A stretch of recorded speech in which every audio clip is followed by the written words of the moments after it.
Welcome to this next video lecture. So we are going to study in this today's video lecture, that is functions and powers of National Human Rights Commission. Okay, so there is a act of 1993 regarding the protection of human rights, and under this act was emerged because of this National Human Rights Commission. So these things we are going to study in this today's video lecture. Before proceeding further, let us study the history of National Human Rights Commission. So United Nations Commission on Human Rights formulated the Universal Declaration of Human Rights on 10th December 1948, and the international community recognized the growing importance of strengthening national human rights institutions and arranged a meeting of representatives of national institutions in Paris. Okay, so a detailed set of principles on the status of national institutions was developed, and these are commonly known as the Paris Principles, which became the foundation for the establishment and operation of national human rights institutions. Again, the National Human Rights Commission was established on October 12, 1993, and its law is contained in the Protection of Human Rights Act 1993 and is in conformity with the Paris principles.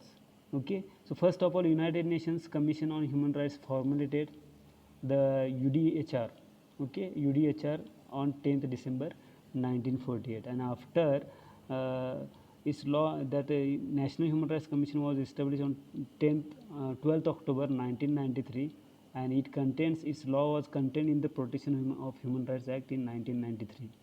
Okay, so what are the features of NHRC? Let us see the features of NHRC. So NHRC was constituted under Section 3 of the 1993 Act for better protection of human rights. The term human rights is defined in Section 2D of the 1993 Act, which reads as follows. So here detailed information or detailed definition of human rights is given here. We may again repeat this definition.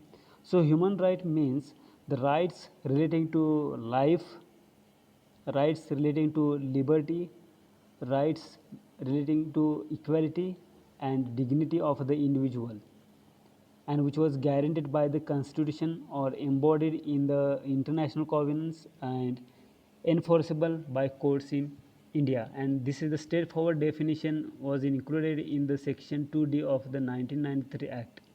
Okay, the commission takes an independent stand since it is autonomous, that is it has been created by an act of parliament. So NHRC has the powers of a civil court, has a very wide mandate. It also monitors implementation of its various recommendations. Okay, so let us see the divisions of NHRC. So there are five divisions of NHRC, and those five divisions are training division, law division, administrative division, policy research and project division, and investigation division. So each division has its own functions. So what are the functions of these each divisions?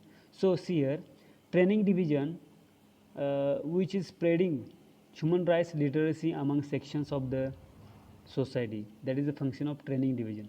Then law division handles registration and disposal of around 1 lakh cases each year registered on the complaints of human rights violation. Means law division handles the registration disposal of cases, but what is the limitation of cases is that around 1 lakh cases should be handled by law division.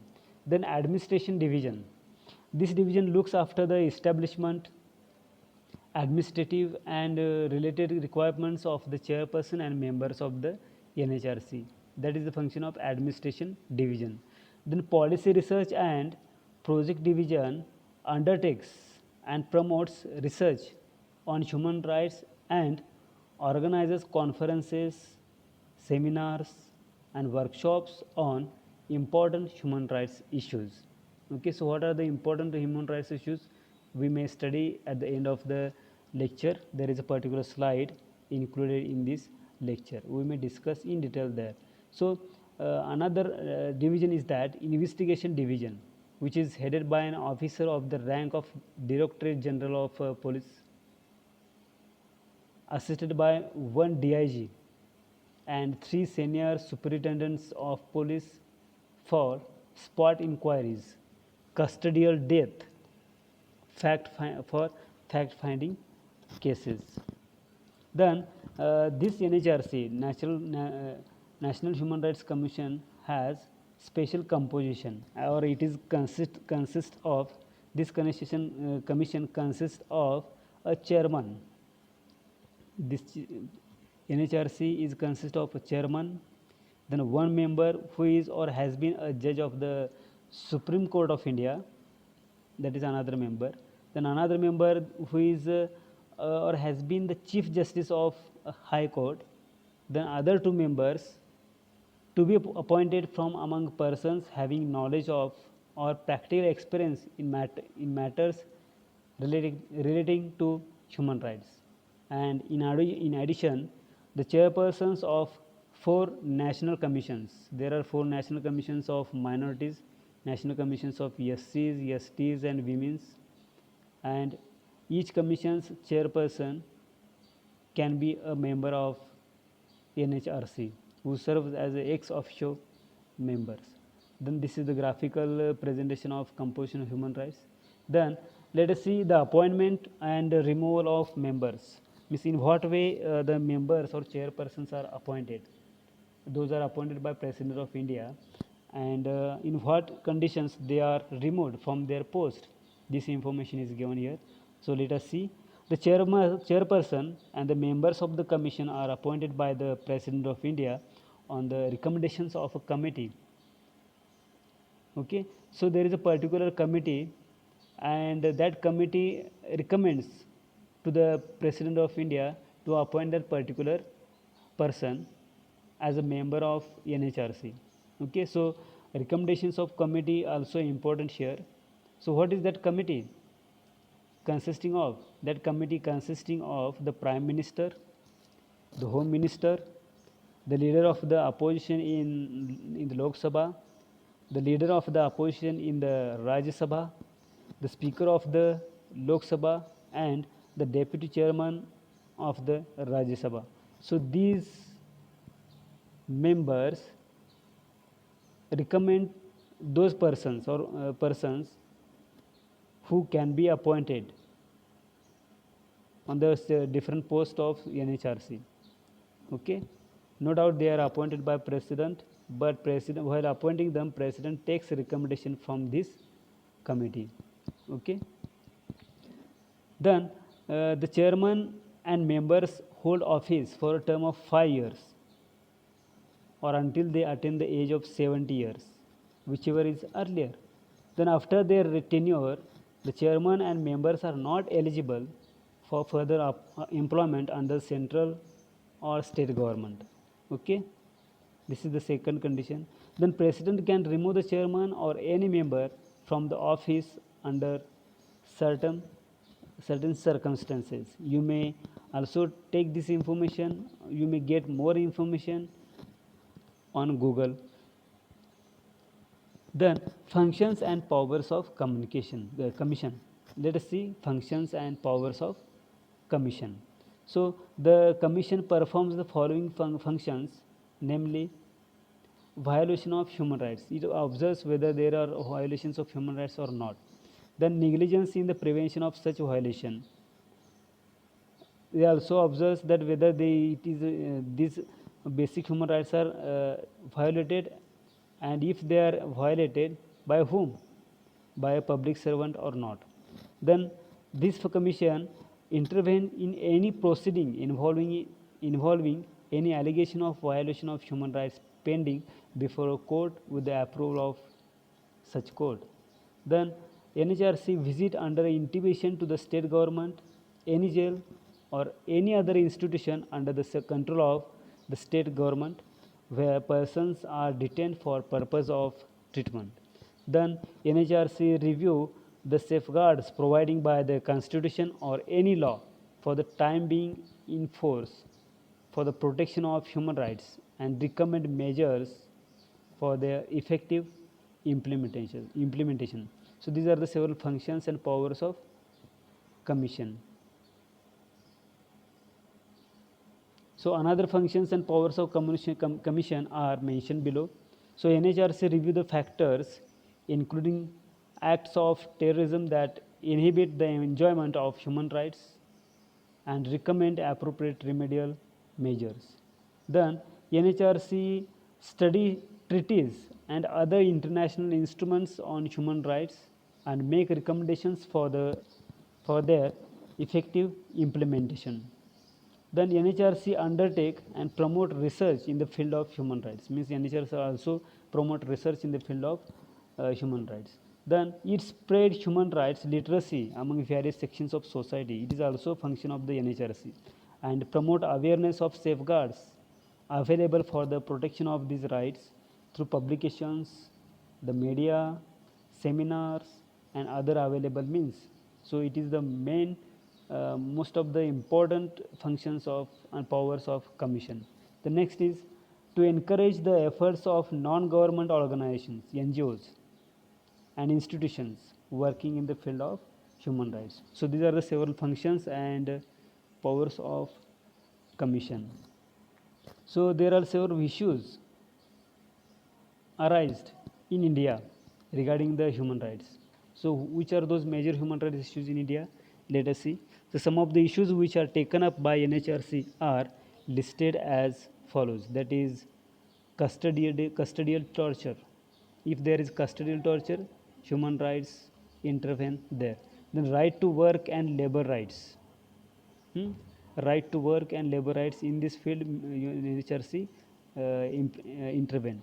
Then extrajudicial killings, then arbitrary arrest and detention, then excessive powers of armed forces and the police, then sexual violence, then conflict induced internal displacement, then child labor, then manual scavenging, then violence and discrimination against women and children. Means someone is discriminating women and children, then it is the brutal case and here NHRC intervene. Then lesbian, gay, bisexual and transgender rights. These people have also their basic human rights and if their basic human rights are violated, then NHRC intervene in such issues. Then what are the roles or what is the role of NHRC in safeguarding the human rights?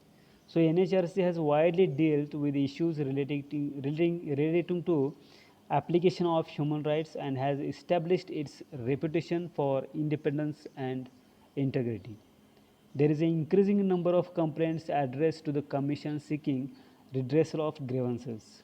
Then NHRC has pursued its mandate and priorities with determination and considerable success. So NHRC has pursued its mandate. Whatever mandate is done, according to that NHRC takes actions and gives priorities with determination and considerable success. So there are some of the famous interventions of NHRC which include first campaigns against discrimination of HIV patients. Means before some years there was HIV patients who were discriminated and against that discrimination NHRC raised campaigns against this discrimination. Again it ordered all state governments to report the case of custodial deaths or rapes within 24 hours of occurrence and if it fails, which it would be assumed that there was an attempt to suppress the incident.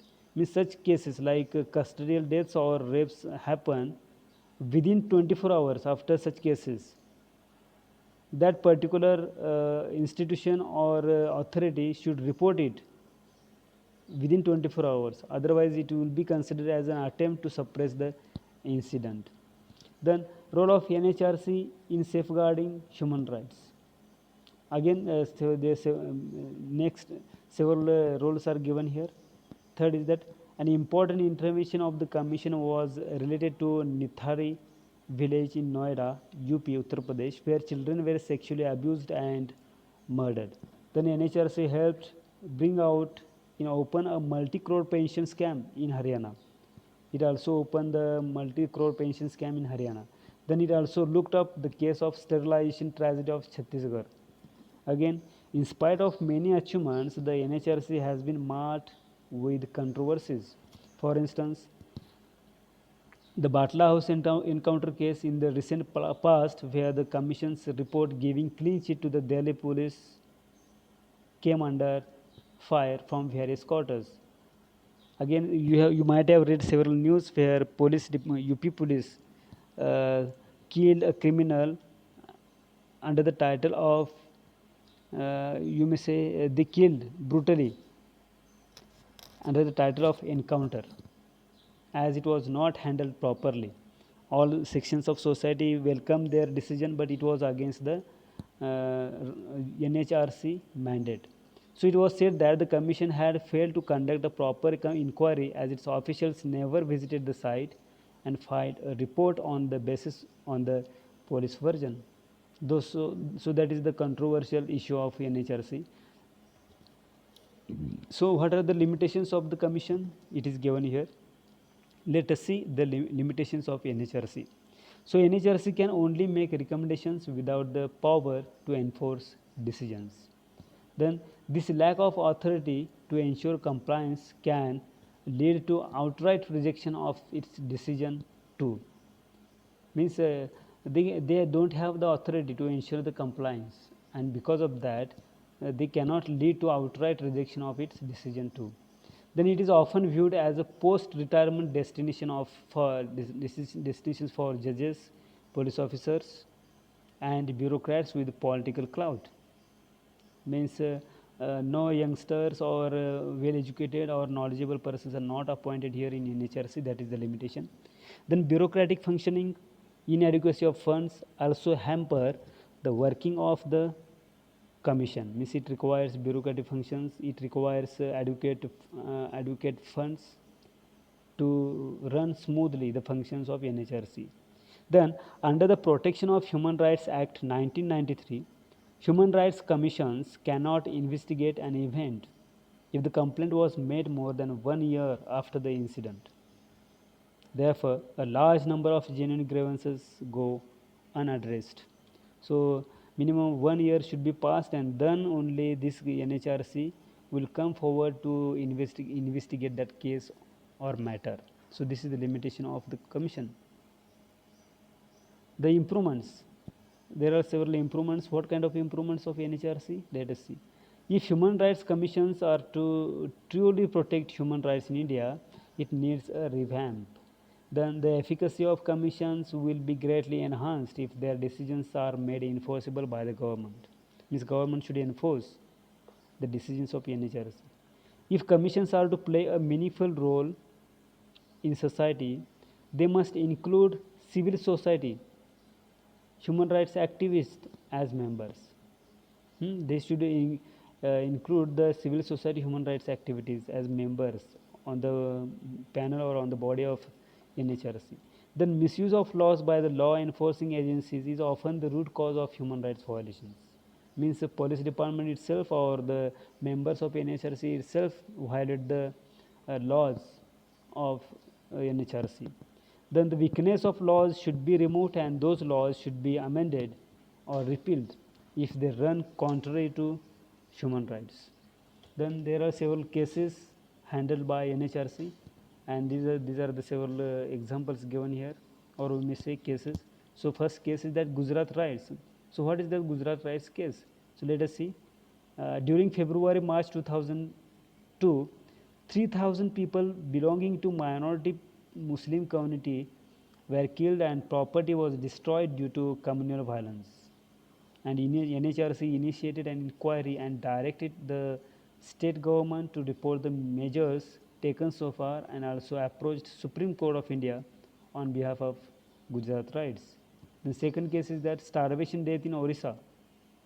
So NHRC investigated the reports of death of people due to starvation in Koraput, Bolangi, Kalahandi district of Orissa, and it appointed a team to report about the existing conditions and a special person to look after the relief and rehabilitation work. and it also periodically reviewed the measures taken by the state government to prevent deaths. So it is also a thing of proud to look after such cases for the it is thing of proud to the for the NHRC. Then death due to silicosis. So people from Madhya Pradesh who worked as laborers in cords crushing factory in Gujarat died due to silicosis or silicotuberculosis. Nearly 200 people died in the last 4 years after later returning to their village as they were exposed to silica dust. And NHRC demanded a factual report from Madhya Pradesh and Gujarat and also dispatched a team for investigation division for a spot inquiry. So these are the several cases handled by NHRC. So we must know what is the NHRC, what are the functions of NHRC, what are the roles of NHRC, in what way the NHRC is formed, and who are the members who work in the NHRC, who appoints that members, okay, and if president is appointing them, on which recommendations that president appoints that person. These all things we have studied in this current video lecture. So that's all, and we may again study the SHRC. Likewise, NHRC we observed, we may study again the functions of SHRC also, State Human Rights Commission. So till then, thank you and have a nice day.